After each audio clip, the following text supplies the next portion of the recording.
The MLB right now is just much-watched television. We have 4 races right now that are currently going on in the MLB that are just mind-blowing must-watch races.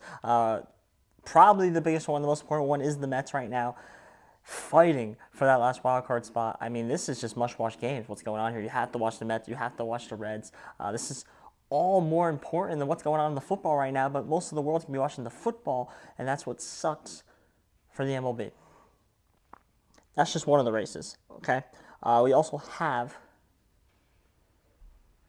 Cleveland Guardians and the Tigers. I mean, this is crazy what's going on over here. Detroit Tigers had a 14.5 game lead. I think in June and July they were like 15.5 games up over the Guardians. They had a 9.5 game lead over over the Royals, I think. They had like 15.5 games over the Guardians. The Guardians had a 0.1% chance of making the playoffs.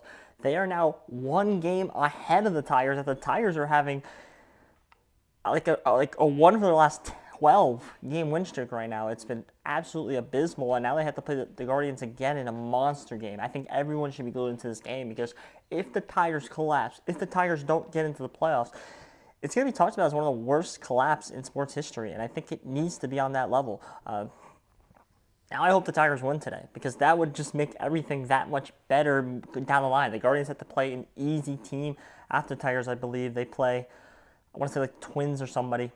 And the Tigers have to play the Red Sox, who are a Red Sox team who is still fighting for their playoff life. So they're going to have a tough one. The Guardians have to play the Rangers, who are recently out at home. Tigers have to go on the road to Boston to play a Red Sox team that's not going to give up without a fight in any means necessary. I want the tie. I want them to win. I want it to be tied going into that last series. It'll make every game that much better. Sucks will be the same weekend as football, as we have a huge football schedule this weekend that we'll get to in another video, but this is great.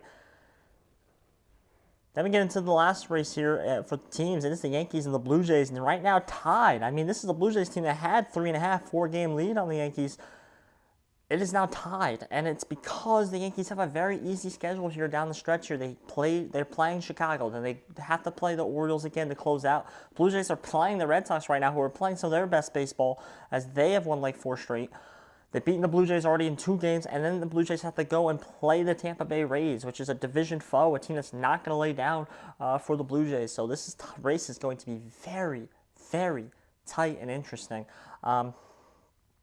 I'm just excited. I think everyone out here who is a baseball fan should be excited for this because it's just kind of rare. This is a rare situation where we have all these races. I mean, it's a 162-game season, and usually by this point, we already know who's in the playoffs. And I think a lot of people aren't watching because they think they know who's already in the playoffs and who's where. But yet, I think there's a lot of baseball fans that when the calendar hits October are going to be shocked when they see, wait, the Tigers aren't here? And that will suck, but this is rare.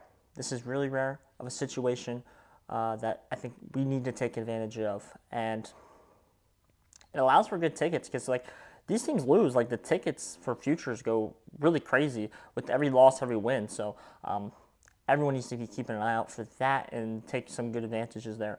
The last race, and probably a huge race, is the MVP race. We have Aaron Judge going up against Cal Raleigh, and what is a thin, close race. I mean, Cal Raleigh was like plus 300 a couple days ago. Now Aaron Judge is like plus 200 to win the award.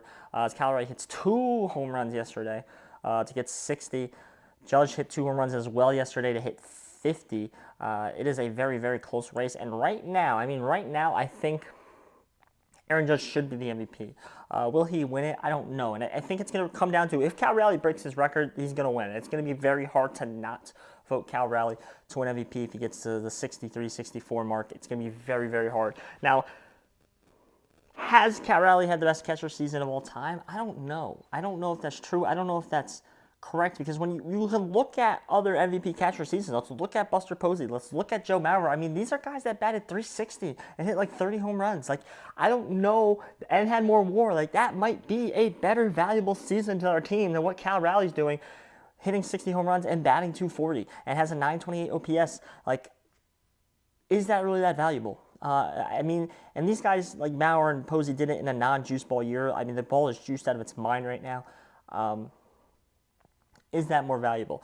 Cal Raleigh's going to have the lowest batting average ever for a man to hit 60 home runs. A man to ever hit 50 home runs, he's going to have the lowest batting average ever. We're just going to have to wait and see what happens here. Ultimately, my name's Josh Wesley. If you like the channel, please hit the subscribe button. You like baseball, you like football, you like anything that's related with sports WE, please hit that subscribe button. You guys have been killing it lately, and I've been away, and you guys have been just hitting that subscribe button, so I appreciate that. Let's get to 500 subs, 300, 500. Let's get all the way up there. Thank you guys. Josh Wesley.